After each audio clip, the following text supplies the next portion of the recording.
यहाँको समय शुभ रहोस्। आजको यो सेसन चाहिँ अनुसन्धानको विधि र अनुसन्धानको किसिमको बारेमा चाहिँ मैले निर्माण गर्न लागिरहेको छु र सरसर्दै हामीले यसलाई बुझ्ने कोसिस गरौँ। अनुसन्धान विधि, रिसर्च मेथड र यसको अवधारणा कन्सेप्ट। शोध विधि भनेको अनुसन्धान कार्य सञ्चालन गर्दा अपनाइने विधि हो वा यो एउटा अपनाइने तरिका हो। अनुसन्धान प्रक्रियामा अपनाइने माध्यम वा विधि नै अनुसन्धान विधि हो। अनुसन्धान विधिद्वारा नै अनुसन्धानमा समस्यालाई व्यवस्थित ढङ्गबाट अवलोकन र अध्ययन गरिन्छ। अनुसन्धान पद्धति मेथोडोलोजीको अंशको रूपमा अनुसन्धान विधि रहेको हुन्छ। समस्याको अनुसन्धान गर्दा अनुसन्धानकर्ताले लागू गर्ने सम्पूर्ण विधि नै शोध विधि हो।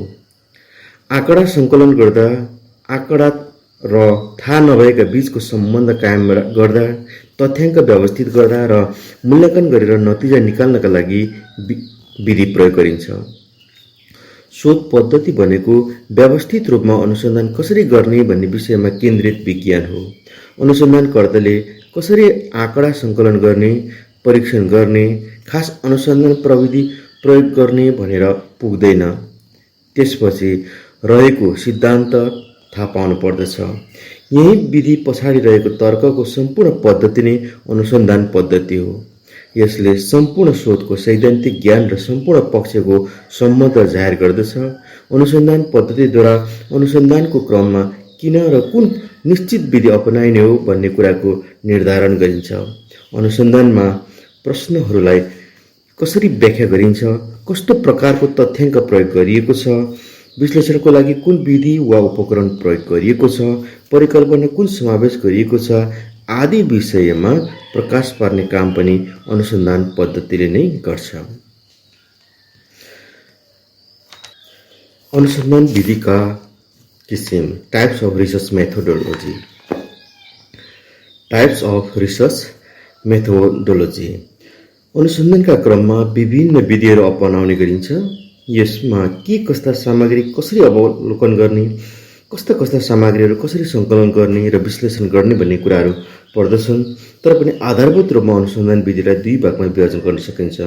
यी विधिहरूमा आगमन विधि र निगमन विधि, इन्डक्सन एन्ड डिडक्सन मेथड, आगमन र निगमन पर्दछन्।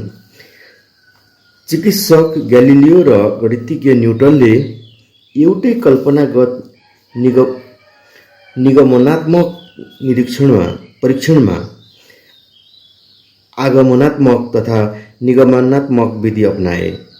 समाजशास्त्रको क्षेत्रमा जोन डिवेले दुवै विधिलाई अपनाएर अनुसन्धानको निष्कर्ष निकाले। सबैजसो समाजशास्त्रीय अनुसन्धानमा खास व्यक्तिगत समस्याका घटनालाई आगमनात्मक विधिले हेरिन्छ। निगमनात्मक विधिमा सामान्यीकरणको माध्यमले जाँच गरिन्छ। आगमनात्मक विधिले प्रचलित सिद्धान्तलाई आधार बनाएर घटनाको पुष्टिका माध्यमबाट सैद्धान्तिक मान्यता विकसित गर्दछ भने निगमनात्मक विधिबाट सामान्य घटनालाई आधार बनाएर घटनाको निष्कर्षको आधारमा सैद्धान्तिक मान्यता स्थापित गर्दछ। यी दुवै मूल अवधारणाको आधारमा प्रत्येक घटनाहरूको अनुसन्धान गरी त्यसको कार्य कारण सम्बन्ध पत्ता लगाउने, सैद्धान्तिक मान्यतालाई स्वीकार गर्ने वा अस्वीकार गर्ने, समस्याहरूको कारण पत्ता लगाई सर्वमान्य अन्तर सम्बन्धको स्थिति उद्घोष गर्ने, घटना र विषयको प्रकृतिको विषयमा अध्ययन अनुसन्धान गर्ने गरिन्छ। आगमनात्मक विधि। आगमनात्मक विधि, इन्डक्टिभ मेथड। आगमनात्मक विधि भनेको विशेषलाई सामान्यीकरण गर्ने विधि हो। विशेषलाई सामान्यीकरण गर्ने, जेनरलाइजेसन गर्ने, एउटा पर्टिकुलर लाई चाहिँ जेनरलाइजेसन गराउने विधि हो। यसमा अनुसन्धान गर्ने घटना वा विषयको नमुना छनौट गरी त्यो नमुनालाई अनुसन्धान गरेर त्यसबाट निस्किएको निष्कर्षलाई सामान्य सबै घटनामा लागू गरिन्छ वा निष्कर्षको रूपमा स्थापित गरिन्छ। त्यसैले यो विधिलाई विशिष्टको निष्कर्षबाट सामान्यको निष्कर्ष खोज्ने पर्टिकुलर टु जेनरल भनिन्छ। यसरी विशिष्टबाट सामान्यकरण निष्कर्षमा पुग्ने यस विधिमा खास घटना वा विशिष्टीकरण गरी छनौट गरेको नमुनालाई वैज्ञानिक किसिमले अनुसन्धान गरी त्यसबाट निस्केको निष्कर्षलाई सबैमा लागू गरिन्छ। प्रत्यक्ष रूपमा देखेका व्यक्तिगत घटनालाई आधार बनाएर तथ्य सत्य घटनालाई वैज्ञानिक रूपमा लागू गरिने भएकोले त्यसलाई आगमन भनिएको हो। खास तथ्यबाट तर्कपूर्ण विधिले सार्वभौम सामान्यकरणमा पुग्ने प्रक्रिया आगमन विधि हो। यो विधिमा सामान्यतया अनुभविक निष्कर्ष लागू गरिन्छ।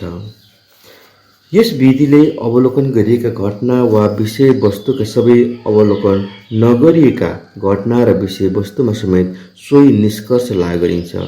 यो विधिमा अवलोकन र सामान्यकरणका दुई प्रक्रिया रहन्छन्।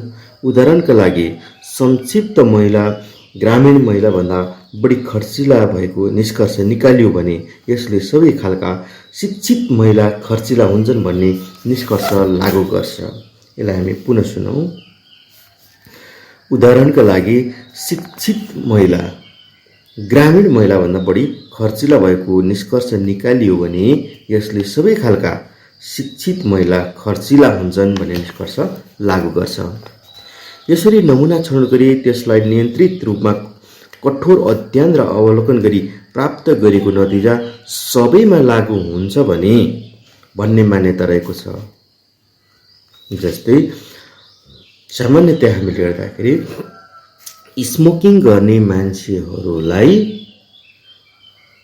प्राय गरेर वा स्मोकिङ गर्ने मान्छेलाई लङ्सको फोक्सोको क्यान्सर हुन्छ भनेर जुन एउटा निष्कर्ष निकालियो र त्यो चाहिँ आम मानिसहरूमा चाहिँ जेनरलाइज गरियो, सामान्यकरण गरियो। सामान्यकरण सबैलाई के थाहा छ भने स्मोकिङ गरियो भने फोक्सोको क्यान्सर हुन्छ भन्ने जुन निष्कर्ष निकालिन्छ, यस्ता किसिमका उदाहरणहरूलाई हामीले डिडक्टिभ वा आगमनात्मक विधि भनेर हामी भन्न सक्छौँ।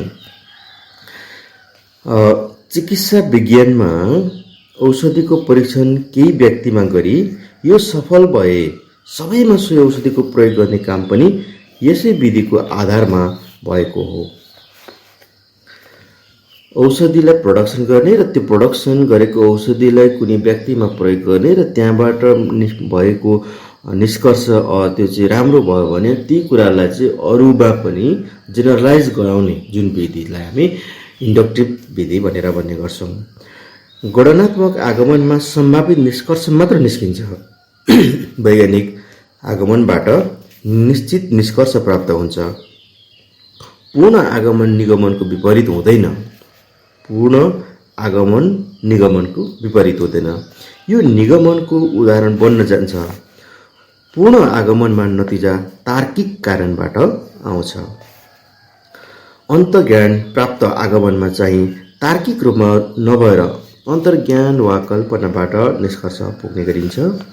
यसमा कुनै प्रमाणित र वैज्ञानिक तर्क हुँदैन। त्यसैले निगमनात्मक विधिको विपरीत रहन्छ। तर पनि यो सत्य स्थापित गर्ने माध्यमकै रूपमा रहेको छ। यस विधिमा कार्यक्षेत्रको अध्ययन तथ्यहरूको अवलोकनबाट व्यक्तिगत एकाइ वा नमुना अध्ययनलाई वैज्ञानिक सामान्यकरण गरिन्छ। जस्तै रामबहादुर वा श्यामबहादुर मर्यो, अरू पनि मरे भने त्यसबाट मानव मरणशील हुन्छ भनी सामान्य निष्कर्ष निकालिन्छ। त्यसैले विशिष्टबाट सामान्य नियम निर्माण गर्ने काम यस विधिबाट भयो। व्यक्तिगत घटनाले सत्य तथ्यलाई सामान्यकरण गर्दछ। यो पद्धतिलाई विभिन्न सामाजिक समस्याको अध्ययन गर्न प्रयोग गरेको देखिन्छ। खास गरी शिक्षा क्षेत्रमा यसको व्यापक प्रयोग हुन्छ। यसमा अनुसन्धानकर्ताले स्वतन्त्र रूपमा आँकडाहरू सङ्कलन गर्न सक्छ र विश्लेषण गरी सबैमा लागू गर्न सकिने भएकाले यसलाई विशेष महत्त्व दिएको छ। यो गर्दै र सिक्दै जाने विधि पनि हो। यसले सैद्धान्तिक भन्दा व्यावहारिक अध्ययनलाई नै जोड दिन्छ। साथै शोधकर्ताको यसबाट आत्मविश्वास पनि बढ्छ। तर यस विधिमा कतिपय घटना र तथ्य अन्तर्निर्भर छैनन् भने यस्तो बेलामा आउने परिणाम पनि यसमा निर्भर नहुने सम्भावना हुन्छ। अनुसन्धानकर्ताले सबै क्षेत्र वा जनसङ्ख्या अध्ययन गर्न सम्म पुग्दैन। यस्तो गर्दा ज्यादै महँगो पनि हुन सक्छ। यसैले नमुना छनौट गरिने यो अध्ययन कम खर्चिलो, खास विषयमा विशेष ध्यान दिन सक्ने र सामान्य अनुसन्धानकर्ताको पहुँचको विषय समेत हुन पुगेको छ। अनुसन्धानका विधिका किसिम जुन चाहिँ इन्डक्टिभ और आगमनात्मक विधि पछाडि निगमनात्मक विधि डिडक्टिभ मेथड, जसमा हामी डिडक्टिभ भन्न छ, डिडक्सनबाट यो शब्द बनेको हामी बुझ्न सक्छौँ। निगमनात्मक विधि आगमनात्मक विधिको अर्को पाटो हो। निगमनात्मक विधि आगमनात्मक विधिको अर्को पाटो हो।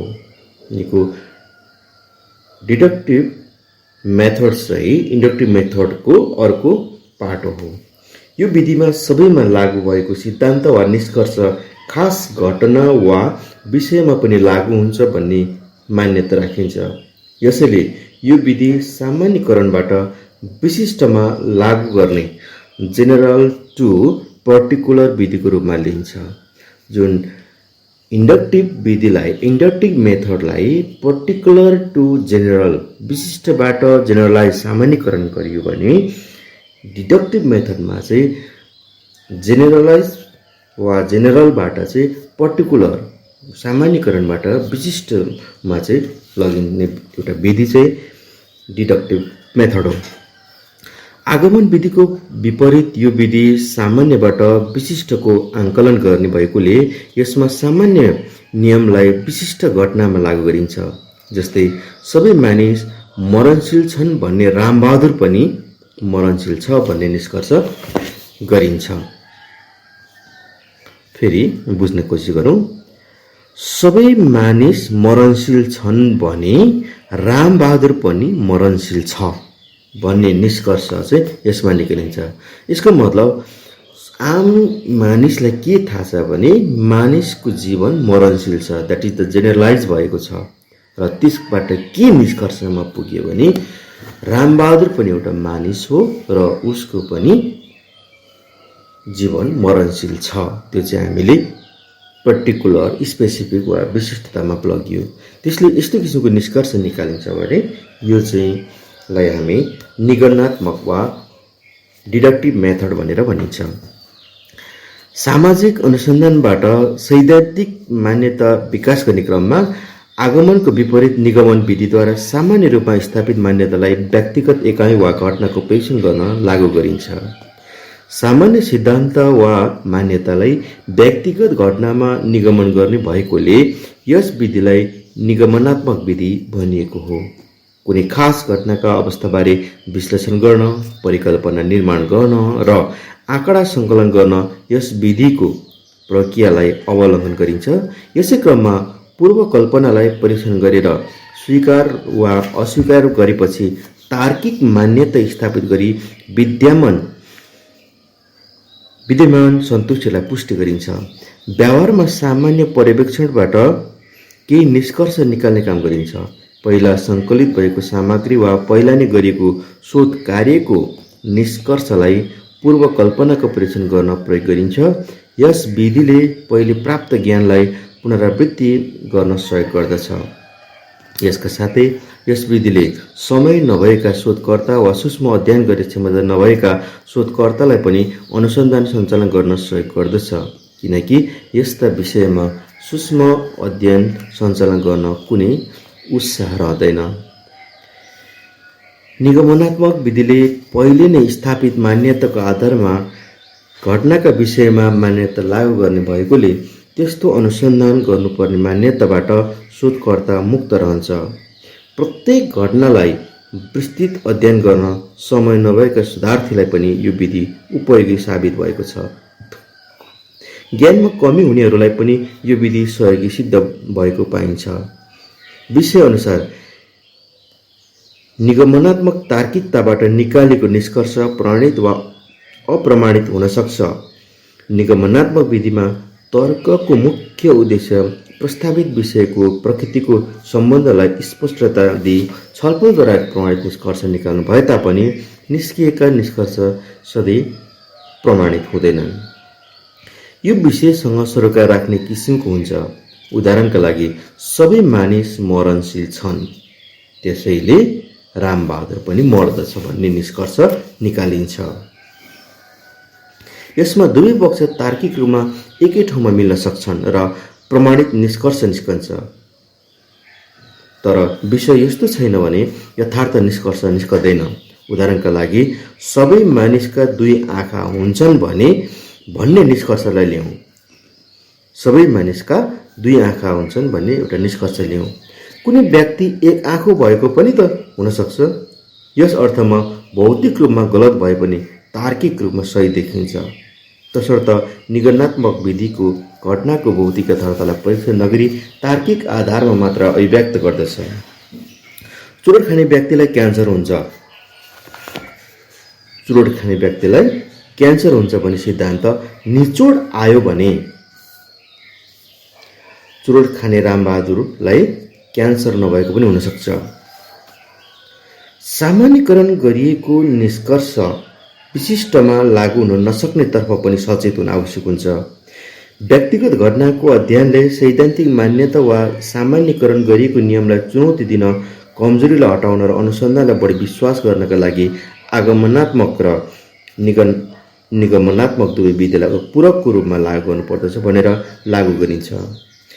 आगमनात्मक विधिमा खासबाट सामान्यकरणको आकलन गरिन्छ भने निगमनात्मक विधिले सामान्यकरण गरिएको नियमलाई व्यक्तिगत घटनामा लागू गर्ने काम गर्दछ।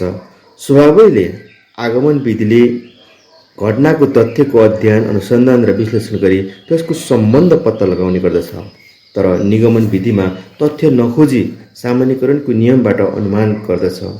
आगमनले भौतिक सत्यलाई सम्पूर्णमा लागू गर्ने काम गर्दछ भने निगमनात्मक विधिमा निष्कर्ष प्रस्तावभन्दा बाहिर तथ्याङ्कले देखाउँदछ, त्यसलाई निकाल्छ।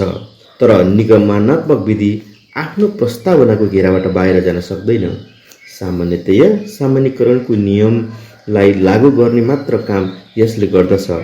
आगमन विधिबाट निस्किएको निष्कर्ष सम्भाव्य मात्र हुन्छ, निश्चित हुँदैन। तर निगमनात्मक विधिको निष्कर्ष निश्चित हुन्छ, किनकि यसमा तार्किक रूपमा निष्कर्ष निकालिएकाले सम्भाव्यताको कुरो आउँदैन।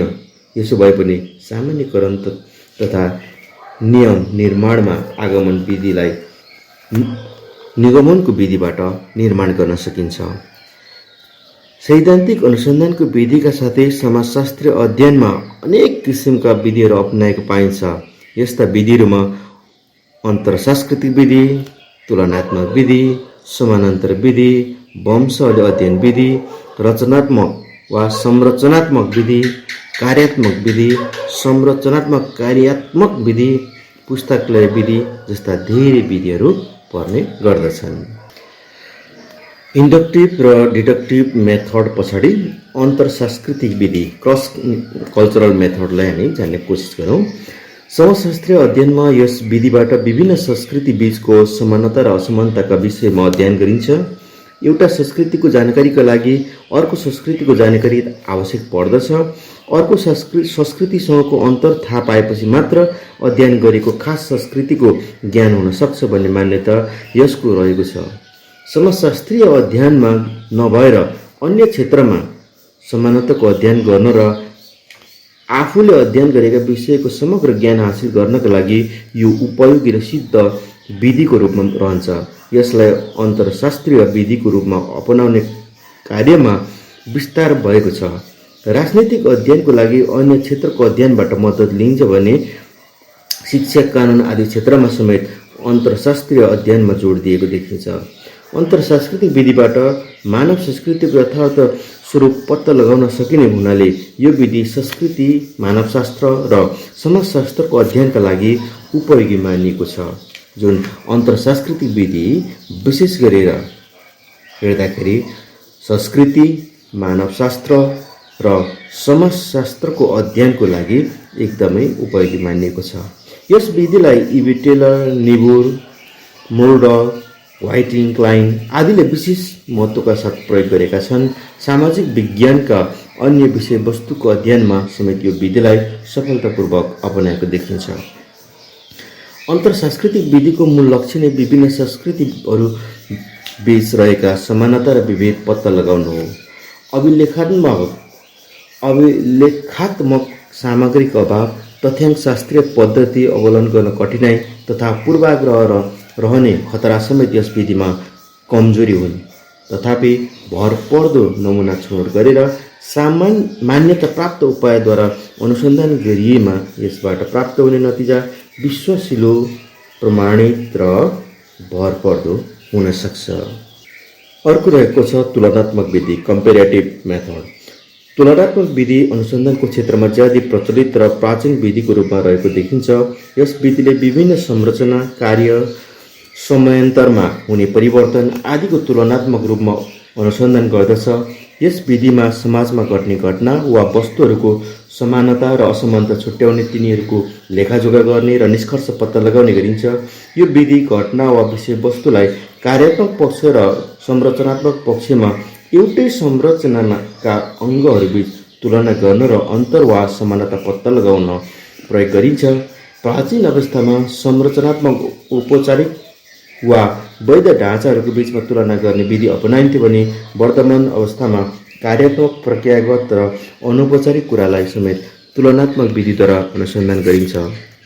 यसबाट घटनाको यथार्थता उद्घाटित हुन्छ, तसर्थ दुई वा दुईभन्दा बढी समानता, असमानता, मेल, अनमेल, निकटता, सामिप्य वा दूरी पत्ता लगाउँदै त्यसलाई यथार्थ निरूपण गरिन्छ। विभिन्न घटना, पक्ष वा विषयवस्तुहरूको तुलनाबाट प्राप्त निष्कर्ष यथार्थ, वैध र विश्वासिलो हुन सक्दछ। तुलनात्मक अनुसन्धान विधिका लागि अनुसन्धानकर्तालाई आफूले तुलना गर्न लागेका विषयवस्तुका विषयमा यथार्थ ज्ञान हुनु आवश्यक पर्दछ। समुचित ढङ्गबाट छनौट गरिएका तथ्याङ्क सङ्कलन र विश्लेषण गरी तिनीहरूको सूक्ष्म र गहन अध्ययनबाट मात्र तुलना सम्भव हुन्छ। यसरी घटना र विषयवस्तुको अध्ययन गरिएको खण्डमा परिकल्पना परीक्षण गर्न र तथ्याङ्क शास्त्रीय विश्लेषण गर्न समेत सम्भव हुन्छ। तथापि तुलनाका लागि नमुना छनौट गर्न, तथ्याङ्क सङ्कलन गर्न र विश्लेषण गर्न अनेकौँ खालका कठिनाइहरूको सामना गर्नुपर्ने हुन्छ। यस विधिमा एकभन्दा बढी नमुना, विषय वा क्षेत्रको अध्ययन गर्नुपर्ने हुँदा यसका लागि समय, श्रम र खर्च समेत बढी हुने गर्दछ। तर पनि यो विधिको निष्कर्ष बढी भरपर्दो, प्रमाणित र विश्वासिलो हुने गर्दछ। अर्को विधि रहेको छ समयान्तर पद्धति, ल्याङ्टिच्युडिनल मेथड। समयान्तर पद्धति लामो समयसम्म चल्ने अनुसन्धान प्रक्रिया अन्तर्गत अपनाइने विधि समयान्तर पद्धति हो। यस्तो विधिमा विभिन्न समयलाई आधार मानी बदलिएको प्रवृत्ति, स्थिति र प्रभावहरूमा आउने अन्तरलाई अवलोकन गरिन्छ। यस विधिबाट विकास क्रमको अध्ययन गर्न सघाउ पुग्दछ। निश्चित घटनाहरूको लामो क्रमलाई विश्लेषण गर्न यो विधि उपयोगी हुन्छ। उमेर अनुसार मानिसको आचरण र व्यवहारमा आउने परिवर्तन समेतको अध्ययन गर्न यस विधिले सहयोग पुर्याउँछ। समयान्तरको अध्ययन गर्नका लागि घटनाहरूलाई खण्ड, उपखण्डहरूमा विभाजन गरी अनुसन्धान गरिन्छ। लामो समयसम्म अध्ययन गर्न सम्भव नभएका विषय वा घटनालाई यसमा अध्ययन गर्न सकिन्छ। उमेर अनुसार मानिसमा आउने व्यवहारको परिवर्तनलाई विभिन्न उमेर समूहमा व्यक्तिहरूलाई विभाजन गरी अध्ययन गर्न सकिन्छ। त्यस्तै शिक्षामा अलग अलग कक्षाहरूका आधारमा यस किसिमको अध्ययन गर्न सकिन्छ। राजनीतिक, आर्थिक तथा वातावरणीय क्षेत्रको अध्ययन पनि यस विधिबाट गर्न सकिन्छ। यस्तो विधि अपनाउँदा समय, खर्च र श्रम पनि बढी लाग्छ। यसको प्रारम्भमा नै घटनाको लागि नमुना वा खण्डहरू छनौट गर्नुपर्ने हुँदा विशेष ध्यान दिनु आवश्यक हुन्छ। लामो समयसम्म अध्ययन गर्नुपर्ने हुनाले यस विधिलाई दीर्घकालीन वा समयान्तर विधिको रूपमा लिएको हो। विषयवस्तुका औचित्य समाप्त भएमा वा लक्षित समूह अन्यत्र स्थानान्तर भएमा यो विधि उपयोगी नहुन सक्छ। तथापि व्यक्ति, सामाजिक घटना र प्रकृति, क्रियाकलाप, विकास प्रक्रिया र यसले लिएको प्रवृत्ति आदिको मापन र विश्लेषण गरिने हुनाले यस विधिलाई महत्त्वपूर्ण मानिएको छ। यस विधिबाट मात्रात्मक तथ्याङ्क प्राप्त गर्न सकिने र तिनीहरूलाई नाप्न तथा तथ्याङ्कशास्त्रीय पद्धतिमा विश्लेषण गर्न सकिने हुनाले यो विधि अवलम्बन गरी सङ्ग्रहित तथ्याङ्क तथा गरिएको अनुसन्धान पूर्ण वैध र भरपर्दो हुन्छ भन्ने मानिन्छ। बालबालिकाको अनुसन्धान यसै विधिबाट सम्पन्न गरेको पाइन्छ। अर्थशास्त्र र राजनीतिक विज्ञानको क्षेत्रमा यस्तो अनुसन्धान आवश्यक र उपयोगी छ। राजनैतिक परिवर्तन, राजनैतिक सोचका विकास, जनताको चाहना, धारणा र चेतना स्तर तथा आवश्यकता बुझ्न राजनीतिक शास्त्रको क्षेत्रमा यस्तो अनुसन्धानको विशेष महत्त्व रहेको छ। बजारमा वस्तुहरूको माग र आपूर्तिको अवस्था, मानवको उपभोग्य स्वभावमा भएको परिवर्तन, मुद्रास्फीति, मूल्यको स्थिति, जनताको आय स्तर र क्रय शक्ति आदिको अध्ययनका लागि पनि यो विधि उपयोगी ठहर्छ। यसै क्रममा रिसर्चको विधिको प्रकारमा अर्को रहेको छ वंशावली विधि, जेनोलोजी स्टडी मेथड। वंशावली विधि, यो विधि खास गरी समाजशास्त्रीय अध्ययनमा बढी उपयोगी देखिन्छ। यो विधि सामाजिक विकासको क्रम, विभिन्न प्रजातीय सम्बन्ध र स्थितिको अध्ययन गर्न अपनाउने गरिन्छ। वंशावली भन्ने शब्द ग्रिक भाषाको जिनेओ, जिइएनओ, जिनेओ प्लस एलओजिआइए लोगियाबाट बनेको अङ्ग्रेजी शब्द जिनियोलोजीको नेपाली रूपान्तरण हो। जिएनयू प्लस एलओजिआइए जिनियोलोगियाबाट बनेको अङ्ग्रेजी शब्द जेनोलोजी नेपाली रूपान्तरण हो। यसको अर्थ प्रजातीय अध्ययन भन्ने हुन्छ। सामाजिक अध्ययनमा यस विधिलाई केही परिष्कृत गरी विभिन्न वंशका मानिसहरूको अध्ययन गर्ने विधिको रूपमा प्रयोग गरिएको छ। एकै प्रकारको संस्कार, नाता सम्बन्ध, परम्परा, धार्मिक विश्वास र सामाजिक नीति नियम भएको समूहलाई वंश मानिन्छ र यसमा रक्त सम्बन्ध रहेको हुन्छ। मानिसमा वंशाणु हुन्छ र यही वंशाणुको निरन्तरताबाट वंशवृक्ष फैलिँदै गएर एउटा विशाल वंश बन्न पुग्छ। यसैलाई वंश भनिन्छ र वंशको अध्ययन गर्नु र वंशको स्थितिका विषयमा जानकारी दिने शास्त्रलाई वंशावली विज्ञान भनिन्छ। एकै वंशको रगतको नाता भएको समूहको नाता र सन्तानको क्रम खोजी गर्ने कार्य वंशावली अध्ययन हो। वंशावलीको अध्ययन गर्दा वंशानुक्रम पुस्ताको अध्ययनका साथै उनीहरूको चाडपर्व, संस्कार, पितृपूजा, रीतिरिवाज, परिवारको संरचना, नातागोता, महिलाको स्थिति, रक्त सम्बन्ध, मूल्य मान्यता, प्रथा आदिको विषयमा जानकारी प्राप्त हुन्छ। यस्ता कुराहरू एक पुस्ताबाट अर्को पुस्तामा सर्दै जान्छन्।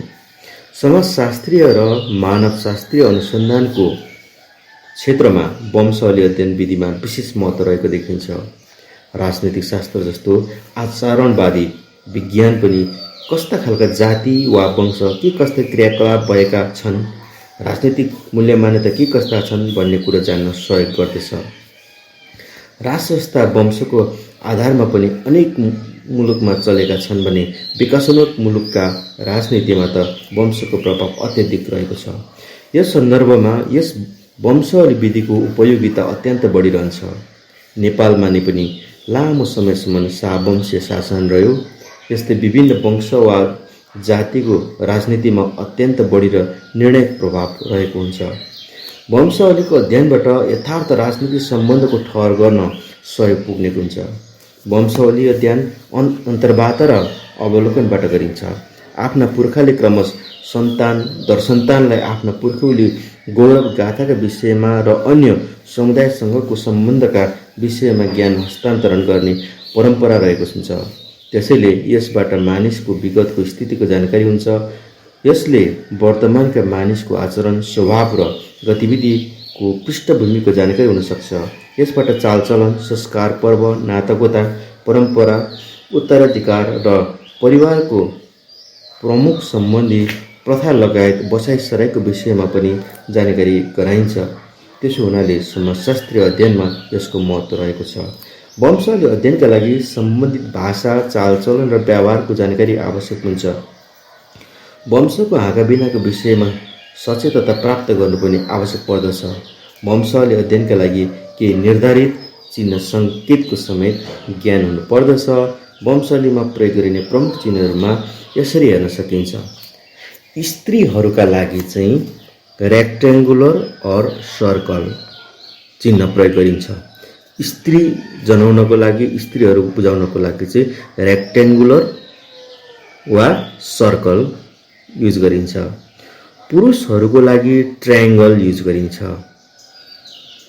र लिङ्ग नछुटिएकाहरूको लागि चाहिँ स्क्वायर, तर साइडमा चाहिँ चेन्जेस गरेर स्क्वायरलाई राखिन्छ, जुनको पोइन्ट चाहिँ स्क्वायरको पोइन्ट चाहिँ उत्तर दक्षिण पूर्व पश्चिम फर्काएर स्क्वायर राख्ने गरिन्छ। सानैमा मृत्यु भएका बालबालिकाका लागि चाहिँ स्क्वायरमा क्रस गरिन्छ, टप राइटबाट बटम लेफ्टतिर क्रस गरिन्छ र अर्को ओभललाई सर्कललाई टप राइटबाट लेफ्ट राइटमा चाहिँ क्रस गरिन्छ, काटिन्छ। सानैमा मृत्यु भएको बालबालिकाको लागि चाहिँ स्क्वायर वा ओभललाई सर्कललाई चाहिँ काटिन्छ बिचमा। वैध वैवाहिक सम्बन्ध भएको लागि चाहिँ स्क्वायर राखिन्छ वा ट्रायङ्गललाई चाहिँ काटिन्छ टप राइटबाट लेफ्ट बटमतिर। र अवैध वैवाहिक हुनेको लागि चाहिँ ट्रायङ्गलको मुनि एउटा लाइन तानिन्छ, ट्रायङ्गलको मुनि रुख जस्तो बनाइन्छ ट्रायङ्गललाई भनौँ, वा स्क्वायरलाई मुनि तानिन्छ, एउटा धर्का तानिन्छ ताकि त्यो एउटा चाहिँ प्ले कार्ड जस्तो तरिकाले चिन्ह बनाइन्छ। वंशीय हाँगाको लागि चाहिँ त्यहाँनिर ट्रायङ्गल, ओभल ट्रायङ्गलहरू युज गर्ने गरिन्छ र जुम्ल्या वंशीय हाँगाको लागि चाहिँ डबल हाँगाहरू ब्रान्चको रूपमा चाहिँ देखाइन्छ। यसरी चाहिँ जिनियोलोजी स्टडी मेथडमा चाहिँ चिन्हको प्रयोग गरिन्छ। यस्तै पुस्ताहरू देखाउनका लागि पनि तालिकीकरण गरेको देखिन्छ। यसमा विभिन्न पुस्तालाई उसको पुस्ता सङ्ख्याको आधारमा चिन्हहरू प्रदान गर्ने गरिएको हुन्छ। अनुसन्धानकर्ताले यस्ता चिन्हहरूका विषयमा ज्ञान राख्नु पर्दछ। वंशावली अध्ययन तथ्याङ्क सङ्कलनको महत्त्वपूर्ण विधिको साथै आफै पनि अध्ययनको ढाँचाको रूपमा समेत रहन्छ। वंशावली अध्ययन गर्दा खास गरी पुराना पुस्ताका वा वंशावली बारेमा जानकारी राख्न इच्छुक व्यक्तिहरूलाई नमुनाको रूपमा छनौट गरी सूचना प्राप्त गर्नुपर्दछ। थर र गोत्रबाट पनि वंशावली अध्ययन गरिन्छ, तर थर भनेको ठाउँ र गोत्र भनेको गुरुकुलको सम्बन्ध देखाउने विधि हो। थर अनुसार ठाउँ र गोत्र भनेको गुरुकुलको सम्बन्ध देखाउने विधि हो। आमाको थरबाट पनि वंशावलीमा आफ्ना पुर्खाको विषयमा उच्च गौरव देखाउने क्रममा चलन, गलत र भ्रामक सूचनाहरू पनि प्राप्त हुन सक्छन्। यस विषयमा चनाख हुनु पर्दछ। अर्को विधि रहेको छ संरचनात्मक विधि, स्ट्रक्चरल मेथड। संरचनात्मक अध्ययन भनेको सङ्गठन, समाज वा अन्य कुराको संरचनात्मक स्थितिलाई अध्ययन गर्ने विधि हो। संरचनात्मक अध्ययन भनेको सङ्गठन, समाज वा अन्य कुराको संरचनात्मक स्थितिलाई अध्ययन गर्ने विधि हो। राजनीतिशास्त्रमा यो विधिलाई आल्मन्ड र पावेलले विशेष अध्ययन गरेका छन्। उनीहरूले पछिल्लो अवस्थामा राजनीतिलाई विज्ञानको श्रेणीमा अध्ययन गर्ने प्रणाली सिद्धान्तको प्रारूपको रूपमा विकसित गर्ने क्रममा यसलाई प्रयोग गरेका हुन्। परम्परादेखि नै सामाजिक संरचनाको ढाँचा, राज्यको संरचना, सङ्गठनको स्वरूप जस्ता विषयलाई अनुसन्धानको विषय बनाउँदै आएको र देखिन्छ। सामाजिक अनुसन्धानको क्षेत्रमा समाजको बनावट र अध्ययन गर्ने पद्धतिलाई संरचनात्मक पद्धतिको रूपमा लिएको देखिन्छ। यस विधिमा सामाजिक संरचना निर्माण गर्ने विभिन्न इकाइहरूको अध्ययन गरिन्छ। त्यस्ता अवस्थामा रहेका इकाइहरूको स्थिति र आपसी सम्बन्ध पत्ता लगाउनु पर्दछ। यस विधिलाई सामाजिक अनुसन्धानको क्षेत्रमा प्रयोग गर्ने व्यक्तिका रूपमा लेवी स्ट्रसको स्थान महत्त्वपूर्ण रहेको छ। अर्को विधि रहेको छ कार्यात्मक विधि, फङ्सनल मेथड। कार्यात्मक विधि संरचनात्मक विधिभन्दा अलग छ र यसको संरचना के कस्तो छ भन्ने विषयमा खास चासो दिँदैन। यसले कार्यहरू के कस्ता छन्, कसरी भएका छन्, कार्यात्मक प्रक्रिया के कस्ता छन् भन्ने विषयमा अध्ययन गर्दछ। यसले कार्य र अकार्यका विषयमा फङ्सनल एन्ड डाइफङ्सनलमा अध्ययन गर्दछ। कार्य भनेको प्रणालीलाई अगाडि बढाउने कार्य हो भने अकार्य भनेको प्रणालीमा विचलन ल्याउने कार्य हो। आल्मन्ड र पावेलले राजनीतिशास्त्रमा कार्यात्मक विधिलाई प्रमुखता दिएका छन्। त्यस्तै साल्वेलले पनि कार्यलाई नै अनुसन्धानको विषय बनाएको देखिन्छ। यसले वास्तविक कार्यलाई बुझ्ने प्रयास गर्दछ। यस विधिले कार्यहरूको अनुसन्धान गर्दछ र त्यस्तै एकाएक कार्यहरूलाई एक अर्कामा सम्बन्धित हुन्छ। एकको कार्यले अर्कोलाई कसरी प्रभाव पार्दछ भन्ने खोजी गर्नु यस विधिको कार्य मानिन्छ। यस कार्यात्मक विधिलाई सर्वप्रथम मानवशास्त्री दुर्खाइमले मानवशास्त्रीय र समाजशास्त्रीय अध्ययनमा सफलतापूर्वक प्रयोग गरेका थिए। त्यसपछि यो विधि व्यापक रूपमा प्रयोग गर्दै आएको छ। अर्को विधि रहेको छ संरचनात्मक कार्यात्मक विधि, स्ट्रक्चरल फङ्सनल मेथड। संरचनात्मक कार्यात्मक विधि भनेको कस्तो संरचनाले के कस्ता कार्य गर्दछ र कस्ता कार्यको लागि कस्ता खालका संरचनाहरू उपलब्ध छन् भन्ने दुई बीचको सम्बन्ध र कार्य प्रक्रियाका विषयमा अध्ययन गर्ने विधि हो। यसैले यो विधि भनेको संरचना र कार्यको मिलिजुली रूप हो। यसलाई राजनीतिशास्त्रमा प्रणाली विश्लेषणको महत्त्वपूर्ण विधिका रूपमा आल्मन्ड र पावेलले सन् 1956 पहिलो पटक प्रयोग गरेपछि व्यापक रूपमा प्रयोग हुँदै आएको छ। समाजशास्त्रमा पनि यसले समाजमा रहेका विभिन्न संरचनात्मक एकाइहरू के कस्ता रूपमा कार्य गरिरहेका छन् र समाजमा सामाजिक कार्यहरू सम्पादन गर्न के कस्ता संरचनाहरू उपलब्ध छन् भन्ने अनुसन्धान गर्दछ। समाज साना साना एकाइबाट बन्छ र यी एकाइहरूले काम गरिरहेका हुन्छन्। एकाइ र कार्यको समग्र ज्ञानबाट नै समाजको पूर्ण अध्ययन गर्न सकिने हुँदा यस विधिलाई महत्त्व दिएको हो। यस विधिमा एकाइहरूको संरचना, तिनीहरूको कार्य र कार्यात्मक सम्बन्ध अध्ययन गरिन्छ। यस्ता अध्ययनले एकाइका कार्य सम्बन्ध र कार्यात्मक अस्तित्व लगायतका सम्पूर्ण संरचनाको अध्ययन गर्न सहयोग गर्दछ। संरचनात्मक कार्यात्मक विधि जटिल समाजशास्त्रीय अनुसन्धानमा समस्या पत्ता लगाउन वा अध्ययन गर्न, नयाँ सिद्धान्त निर्माण गर्न तथा सामाजिक एकाइहरूको तुलनात्मक अध्ययन गर्न उपयोगी मानिन्छ। तर यो जटिल प्रक्रिया भएकोले सिद्धान्तहरू निर्माण गर्न कठिनाइ पर्दछ। यस विधिमा संरचनात्मक कार्य पद्धतिलाई प्रभाव पार्ने बाह्य र आन्तरिक वातावरण समेतको अनुसन्धान आवश्यक हुन्छ। अर्को विधि रहेको छ पुस्तकालय विधि, लाइब्रेरी मेथड। पुस्तकालय अध्ययन विधि सबै खालका अध्ययनका लागि आवश्यक पर्दछ। पुस्तकालय भन्नाले पुस्तकको मात्र भण्डार नभई यो पत्र पत्रिका, प्राचीन अभिलेख तथा सबै खालका दस्तावेज सम्बन्धी सामग्रीहरूको सङ्ग्रहको रूपमा रहन्छ। यसमा पहिले भएका अध्ययनका प्रतिवेदनहरू समेत रहन्छन्। यसैले अनुसन्धानका लागि चाहिने आवश्यक सामग्रीहरू उपलब्ध हुने स्रोतको रूपमा पुस्तकालय रहन्छ। पुस्तकालय अनुसन्धान विधिका लागि पुस्तकालयका पुस्तकहरूको क्याटलगको व्यवस्था हुन्छ र यस विषयमा ज्ञान राख्नु पर्दछ। पुस्तकालय व्यक्तिगत, सार्वजनिक, विश्वविद्यालय, क्याम्पस वा अन्य स्थानमा रहने गर्दछन्। स्तरीय पुस्तकालयमा अनुसन्धानका लागि उपयोगी मानिने महँगा, दुर्लभ, पुराना र नयाँ गरी अनेकौं प्रकारका सामग्रीहरू व्यवस्थित राखिएका हुन्छन्। पुस्तकालयबाटै अनुसन्धानका लागि तथ्याङ्कहरू उपलब्ध हुन सक्छन्। पुस्तकालयबाट प्राप्त हुने कतिपय सामग्रीलाई विशेषता अनुसार प्राथमिक स्रोतको रूपमा उपयोग गर्न सकिन्छ। पुराना सामग्री ऐतिहासिक अनुसन्धानका लागि प्राथमिक स्रोतका रूपमा रहन्छन्। पुस्तकहरूलाई प्राय गौण र सहयोगी स्रोतका रूपमा प्रयोग गर्न सकिन्छ। व्यक्तिले अनुसन्धानका लागि आवश्यक सामग्री निजी प्रयासमा सङ्ग्रह गर्न नसक्ने र यसको लागि पुस्तकालयको भर्नुपर्ने हुँदा यस विधिलाई पुस्तकालय विधि भनिएको हो। अनुसन्धान प्रविधि, रिसर्च टेक्निक। अनुसन्धानका लागि विभिन्न विधिहरू अपनाउने गरिन्छ। ती विधिहरूलाई कार्यरूप दिनका लागि निश्चित खालका तरिकाहरू अवलम्बन गर्नुपर्दछ। अनुसन्धान विधिद्वारा अनुसन्धान गर्दा समस्याहरूलाई व्यवस्थित ढङ्गले अवलोकन र अध्ययन गर्नुपर्दछ। अनुसन्धान प्रक्रियामा अवलम्बन गरिने व्यावहारिक उपकरणहरू नै अनुसन्धान प्रविधि वा तरिका हुन्। यस्ता तरिकाहरूमा अवलोकन, तथ्याङ्क सङ्कलन आदि गर्ने व्यावहारिक तरिकाहरू पर्दछन्। अनुसन्धान प्रक्रियामा प्रयोग गरिने अनुसन्धान सम्बन्धी सम्पूर्ण चरणहरूको प्रयोग र परीक्षण गर्न अपनाइने विधि नै तरिका वा प्रविधि हो। सिद्धान्तलाई व्यवहारमा प्रयोग गरिनुलाई नै तरिका भनिन्छ। अनुसन्धान तरिकामा लेखन, सामग्री सङ्कलन, वस्तु विश्लेषण, रेकर्ड, श्रवण र चित्र विश्लेषण पर्दछन्। तथ्याङ्क विश्लेषण, सारांश लेखन तथा वस्तु विश्लेषण, अवलोकनको व्यावहारिक मापन र अङ्क कार्डको प्रयोग गर्न तरिका अन्तर्गत पर्दछन्।